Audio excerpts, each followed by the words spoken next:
ओम श्री गणेशाय नमः। अब मैं आपको बतलाने जा रहा हूं शरभंग तीर्थ प्रभाव। शंकर बोले, जो मनुष्य शरभंग तीर्थ में 6 माह स्नान करता है उसे उसके पूर्व जन्म का स्मरण हो जाता है। इसी स्थान पर शरभंग मुनि ने अपने पूर्व जन्म के कर्मों का दुख भोग कर मोक्ष पद प्राप्त कर ब्रह्मा लोक प्राप्त किया था। स्कंद बोले, हे भगवान भोलेनाथ, शरभंग मुनि ने अपने पूर्व जन्म में कौन से कुकर्म किए थे? उन्होंने कैसे अपने कर्मों को भोगा था? उन्हें अपने पापों से कब मुक्ति प्राप्त हुई? इन प्रश्नों का उत्तर दे मेरे मन का समाधान कीजिए। शंकर बोले, हे पुत्र, शरभंग मुनि का पूर्व जन्म साकल्य नगरी में ब्राह्मण के रूप में हुआ था। वो अत्यंत कुलीन, बुद्धिमान और सब शास्त्रों का ज्ञाता था। इसके विपरीत उसका छोटा भाई जड़ बुद्धि वाला और हिंसक प्रवृत्ति का था। उसने धोखे से अपने पिता का सारा धन हड़प लिया था। पिता की मृत्यु के पश्चात बड़ा भाई अपने छोटे भाई के पास पिता की संपत्ति का हिस्सा मांगने जाता है तो छोटा भाई उसे कुछ नहीं देता, उससे लड़ाई करता है। धन पाने की तीव्र अभिलाषा लालसा में बड़ा भाई दुरात्मा छोटे भाई को गंगा स्नान के बहाने गंगा जी में ले जाके डुबा देता है।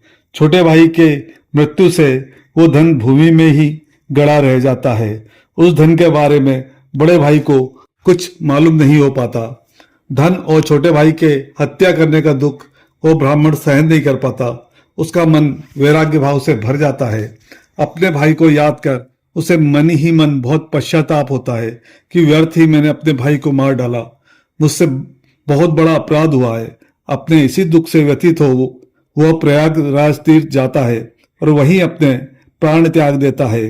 अपने कर्मों के प्रभाव से उसे ब्राह्मण शरीर प्राप्त होता है।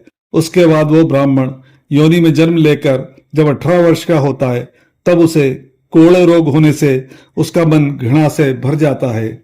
वह इस संसार का मोह छोड़ काशी यात्रा पर जाने का निश्चय करता है।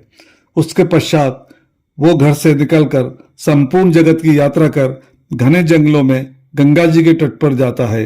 वहां पर वो योग साधना में लीन एक दिव्य महायोगी को देखता है जिनके तेज से चारों दिशाएं प्रकाशमान हो रही थी। वो ब्राह्मण उस दिव्य महायोगी की परिक्रमा करता है।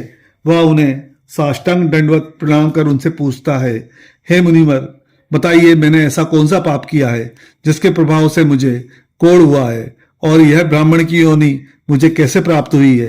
हे मुनिवर, मुझ पर दया कीजिए, मुझे बतलाइए। मुनि ने कहा, पूर्व जन्म में तुमने ब्राह्मण कुल में जन्म लिया था तथा तुम सर्वशास्त्रों में पारंगत थे, किंतु धन के लालच में तुमने अपने छोटे भाई का वध कर दिया था जो ब्रह्म हत्या के समान था। बाद में पश्चाताप में तुमने प्रयागराज तीर्थ जाकर अपने प्राणों का त्याग कर दिया। अपने जीवन के कुछ अच्छे कर्मों से तुम्हें फिर से ब्राह्मण जाति में जन्म मिला, किंतु ब्रह्म हत्या के दोष अर्थात छोटे भाई की हत्या जो कि ब्रह्म हत्या करने के समान है, उसी के दोष से तुम्हें रोग हो गया। यह कोढ़ रोग 7 जन्मों तक तुम्हारा पीछा नहीं छोड़ेगा। मुनि की बातों को सुन वह ब्राह्मण बोला, हे मुनि, अब मैं ब्रह्म हत्या के समान पाप से मुक्ति पाने के लिए कौन से पवित्र तीर्थ स्थान पर जाऊं जिससे मेरा कोढ़ रोग ठीक होकर मुझे दिव्य शरीर की प्राप्ति हो? मुनि ने कहा, हे पुत्र, पृथ्वी लोक पर सूर्यपुत्री मां ताप्ती के पवित्र तीर्थ के समान जगत में कोई और दूसरा तीर्थ नहीं है जिसके तट के दर्शन मात्र से मोक्ष की प्राप्ति होती है। इसके जल का सेवन करने से मनुष्य सभी सुखों को प्राप्त कर स्वास्थ्य लाभ पाता है। जो मनुष्य ताप्ती जल का सेवन करता है वह सभी जन्मों के पापों से मुक्त होकर सिद्धि पाता है। सूर्यपुत्री ताप्ती के उद्गम स्थल से लेकर अंतिम छोर तक भगवान भोलेनाथ के असंख्य शिवलिंग हैं। शंकर जी बोले, मुनि के मुख से ऐसे पवित्र वचनों को सुनकर ब्राह्मण बहुत हर्षित होता है और वो लंबे समय तक चक्र तीर्थ में निवास कर अपने मन को पवित्र कर सभी रोगों व पापों से मुक्ति पाता है।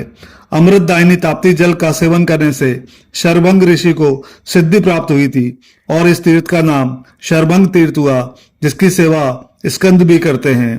त्रेता युग में भगवान श्री राम, सीता, लक्ष्मण सहित इस पवित्र चक्र तीर्थ में स्नान के लिए आते हैं। वह पवित्र शरभंग का आश्रम देख उसे पूजते हैं। शरभंग मुनि भगवान श्री राम का नमन स्वीकार कर उनके राज्य की कुशल क्षेम पूछ कर उन्हें शुभ आशीष देते हैं एवं उन्हें अपने आश्रम में भोजन करने के लिए आग्रह करते हैं। वह राम, सीता व लक्ष्मण से भोजन ग्रहण करने के लिए निवेदन कर उन्हें भोजन परोसते हैं। तभी सीता के मन में शंका उत्पन्न होती है, इस कुष्ठ रोगी के आश्रम का बना भोजन हम कैसे स्वीकार करें? इस स्थान पर कुछ भी सामग्री दिखाई नहीं दे रही, ना ही आश्रम स्वच्छ है और ना ही उनके रोगी हाथों से छुए यह फल। किंतु भगवान श्री राम शरभंग मुनि के क्रोध से डरकर मुनि का आतिथ्य स्वीकार भोजन ग्रहण करते हैं। उसके पश्चात वो मुनि श्री राम जी की आज्ञा से ध्यान समाधि में लीन हो जाते हैं। उसी क्षण मुनि के आश्रम में दिव्य ज्योति का प्रवेश होता है। वह उसकी छोटी सी कुटिया बड़ी हो जाती है तथा वहां गोमाता कामधेनु सर्वसिद्धि के साथ उपस्थित होती हैं।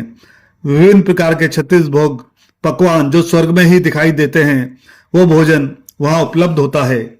शरभंग मुनि कुष्ठ रोग से मुक्ति पाकर दिव्य देहधारी होते हैं।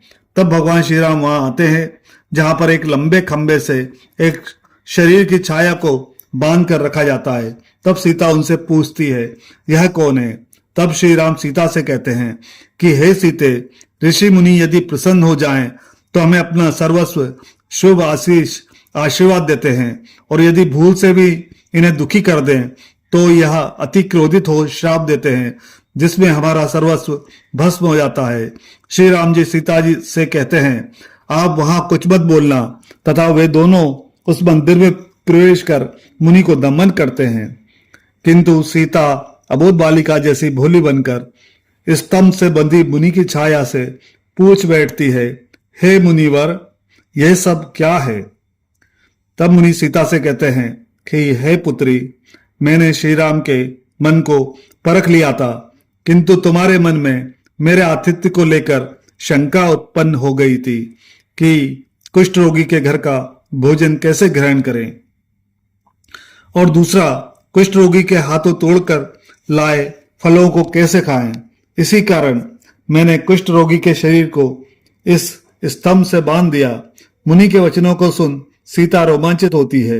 वो मुनि से कहती है, हे मुनिवर, जब आपको इतनी सिद्धि प्राप्त है तो आपको कुष्ठ रोग क्यों हुआ? तब मुनि कहते हैं, हे पुत्री सीता, मनुष्य को जब तक उसके कर्मों से मुक्ति नहीं मिलती, जब तक वह अपने कर्मों का फल भोग नहीं लेता, इसके लिए उसे कई जन्म लेने पड़ते हैं। ऋषि के वचनों को सुन सीता को सत्य का बोध होता है। वो श्री राम लक्ष्मण सहित ऋषि के आश्रम में भोजन ग्रहण करते हैं। उसके पश्चात वे ऋषि से अपने लिए वर मांगने को कहते हैं। तब ऋषि कहते हैं, मुझे कुछ नहीं चाहिए, यदि आप देना ही चाहते हैं तो मेरा यह कुष्ठ रोग दूर कर दीजिए। इससे मेरे शरीर में खुजली होती है, वह मेरे शरीर में ऊष्मा होती है। तब भगवान श्री राम मुनि को हाँ कहकर ताप्ती नदी के तट पर चले जाते हैं। वह मुनि भी अपने ध्यान साधना में लीन हो जाते हैं तथा कामधेनु भी स्वर्ग में वापस चली जाती है। श्री राम, सीता, लक्ष्मण नदी किनारे जाकर रात बिताते हैं। सूर्योदय होने पर अमृतदायिनी ताप्ती जी में स्नान कर वहां से 5 कोस दूर चले जाते हैं। तब लक्ष्मण को मुनि के वचनों का स्मरण होता है तो वो श्री राम जी को इसका स्मरण करवाते हैं।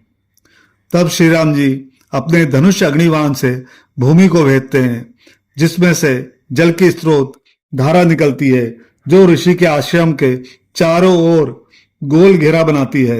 यह स्रोत जलधारा पाताल को चीरती हुई ऋषि के आश्रम तक पहुंचती है, जिसके जल का सेवन करने से मनुष्य के संपूर्ण पापों का नाश होता है, और उसमें स्नान करने से किसे ब्रह्मलोक नहीं मिला भला, अर्थात इसके जल में स्नान करने व इसका जलपान करने से मनुष्य को ब्रह्म के स्वर्ग की प्राप्ति होती है।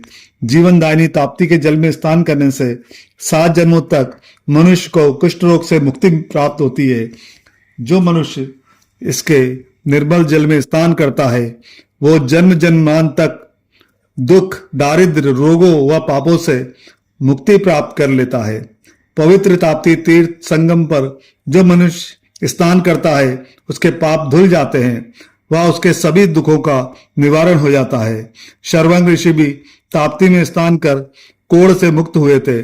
जो मनुष्य इस जीवनदायिनी ताप्ती जल में स्नान करता है वह दरिद्रता व कुष्ठ आदि रोगों से मुक्त होता है।